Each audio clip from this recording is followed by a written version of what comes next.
President Donald Trump calling on the CEO of Intel to resign. The news comes after Senator Tom Cotton wrote a letter to the company's board about the CEO's ties to China. Bloomberg's Mandeep Singh joins us now. Mandeep, thank you so much for being with us. What do we know? I mean, how much is this something that's been talked about? Well, I mean, clearly they have sent a letter to the board, and at this point, I feel like they'll look into what sort of investments he has with companies in China. I'm guessing it will be some sort of a minority investment. He's not involved in the day-to-day decision-making, but clearly it puts the onus on the board to figure out, what they did do as part of the due diligence. And I think it's too early to say if there will be any action based on this. Every morning, it seems like we have boards. Who's on the good list, the nice list, and who's on the naughty list when it comes to big tech in the White House? It seems like Tim Cook has really clawed his way back onto the nice list.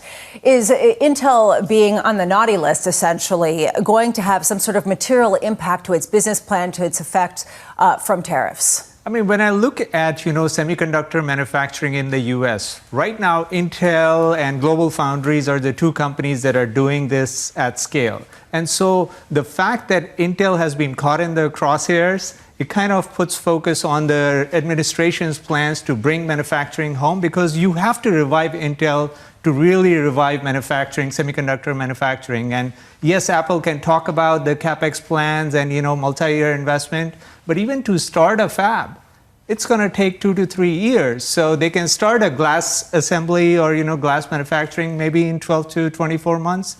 But for an advanced node fab, as we have seen with TSMC in Arizona, it takes a while. And so Intel, to me, is still the company that they need to revive to be able to say that, semiconductor manufacturing can take place and we can do this at the advanced node level. Intel, though, did plead guilty for violating U.S. export controls, sending some of these semiconductors to a military university in China just last month. Do you see an emphasis now, potentially, on this administration to continue to ratchet up pressure with China when it comes to export controls? And what does that mean for a company like AMD, which is still trying to get licenses after the administration made a U-turn on the most recent export control in April? Yeah, that's where the whole Section 232 comes into play in terms of the investigation that's going on. And look, I mean, it's very hard for an NVIDIA or Intel or AMD to determine who the end customer will be for their chips, right? Because, they sell in bulk. There are so many resellers in between that you can't really, even with location tracking, it's hard to see exactly who is using the chip and what's the use case. And so